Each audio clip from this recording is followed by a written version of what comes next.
What's up, guys? West Coast Picks here, and today, reaching into the bucket of locks I got from Lockpicking Lebowski, I'm going to pull out Yale for Help. This is the last one in the Trilogy of Terror, and it's the last one in the bucket, so I can take his tag off the bucket, free that bucket up.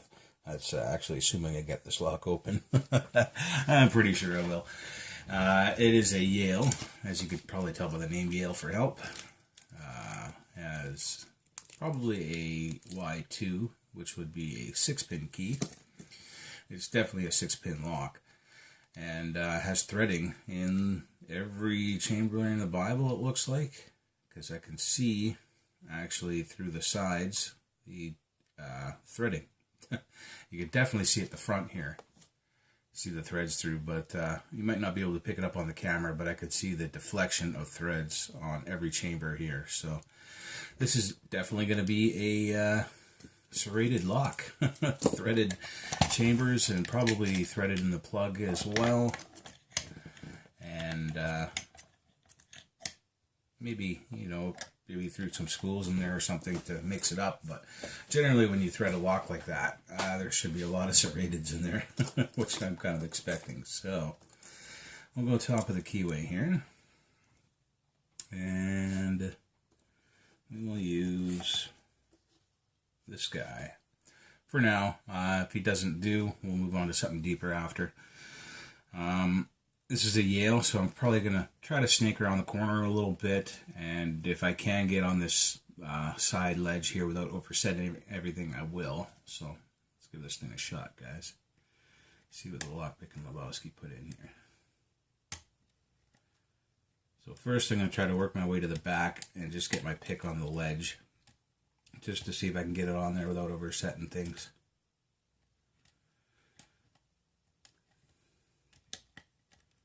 So far so good. I'm at the back and I'm on the ledge. I don't think I've overset anything, so I'm going to try to work off this ledge here.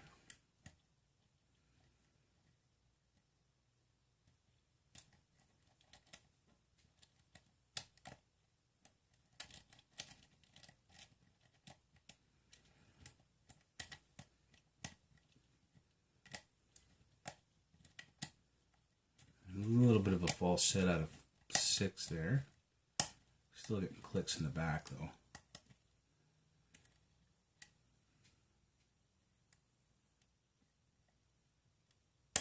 That was 1. Felt like a little bit of a spool. And 2 just gave me a really good false set there. I believe it's a spool as well. So I am getting feedback here.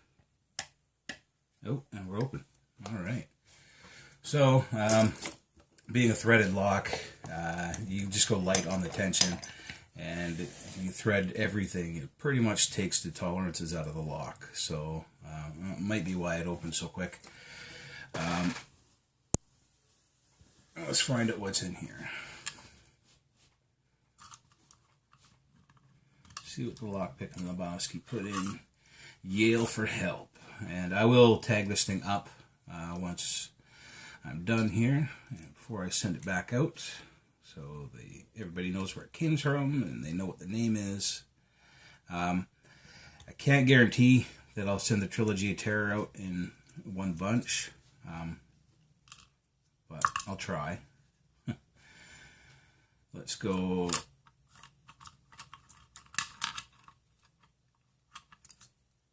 Get a shim in here, if I can. Alright, there's definitely a T-pin or something around 4 or 3. This tailpiece in the way, it's making it hard to get a shim in. Oh, there we go. The tailpiece is actually pinned in, so unless you're going to drive that pin out, which I'm not going to, because, maybe he wants it back there for a reason. Part of the difficulty is getting this thing, I guess. Alright. Let's see what he's got in here. Alright. We got all 6 pins in. And I'm definitely going to take a look at the fitting of this lock, too. Something I try to do, unless person says that I shouldn't. I know there's mixed feelings about whether we should be unmummying keys and showing them off or not, but I feel like the bitting of the key is half the lock, and the other half of the lock. I think it's worth showing off because sometimes some people spend a lot of time on these keys. Some people hand file them. Some people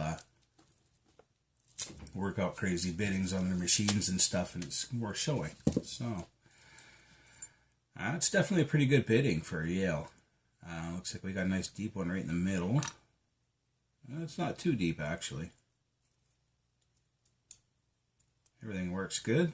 Key's a little sticky, but I think he was saying something about the black one is the one that works, but they both look like they bring the pins to the shear line, so yeah. Anyway, let's see what's in here, guys. I definitely see threaded chambers already. And as you would expect, we got a bunch of serrateds. Oh, there's a bomb style pin in 3. And everything else is serrated pretty much. Yeah. Everything's threaded, every chamber. Let's go up top. I'm expecting these to all be threaded as well because, like I said, I can kind of see it through the Bible. Thin Bible there. So,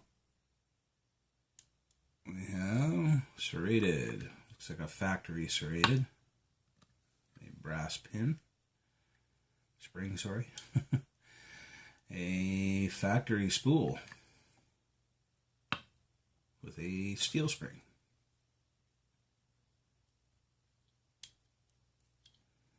Another factory spool.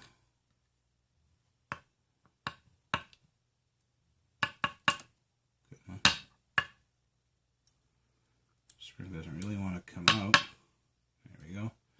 With a brass spring. We have a pin stuck on the shear line. I don't know if you could see that, but it's actually stuck down below on the threading. And I just touched it and it came up a bit, so that's fine. That is a T-pin. Looks like a factory T-pin. Someone has the lab security pin kit. There's a steel spring.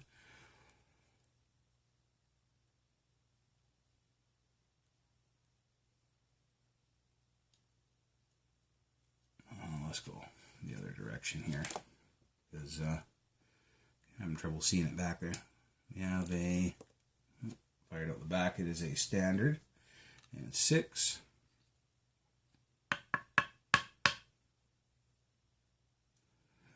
A steel spring, and in 5 we got another pin stuck below the shear line. This one's actually quite well below the shear line.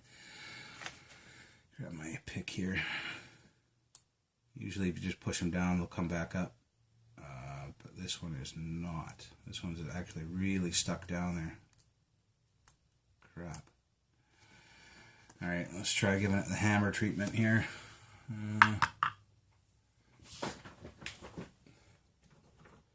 Yeah, when you thread your chambers in your Bible, that's kind of what happens sometimes.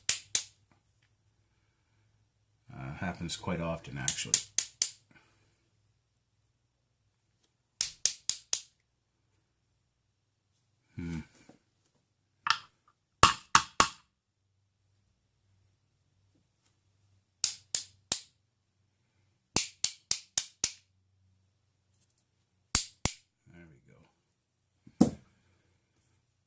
It is serrated, of course, that's why it's got stuck in there. Alright, let's see what spring he's got in there. Is a copper spring. Alright, and everything is threaded in the Bible, as I could tell by looking on the outside. So, everything's threaded in the Bible, everything's threaded in the plug. Let's take a look at these pins and springs. Alright, focus in here. We got a spool or a wide serration on 1, serrated on 2, bomb style pin on 3, single serration on 4, single serration on 5, and a single serration on 6. Up in the drivers, we got a factory serrated, a factory spool, another factory spool, factory T-pin, factory serrated, and a standard. So only a few handmade pins in this one. And we have, I don't know if you can tell, somebody was saying they have a hard time telling between brass and copper. We have a brass, steel, copper, steel. And the difference between brass and copper is brass is like shiny yellowish. Copper is always like a reddish color. So that is copper. I don't know if you could tell with the camera lighting or whatever, but this one definitely is darker and more red. That is copper. These brighter ones are brass. Anyway, that is what Lockpicking Lebowski put in Yale for help. I'm going to pin this thing up back together and put a tag on it and stick it in my out bin. It'll go out to somebody who can have fun with it. Despite being almost all factory pins and losing a lot of the tolerance to serrations or to threading, it was still a fun lock to pick. It was pretty quick, but yeah, that's the way she goes sometimes. Anyway, thank you Lockpicking Lebowski for pinning up this lock and sending it out to the community and to me. Thank you all for watching. Later, guys.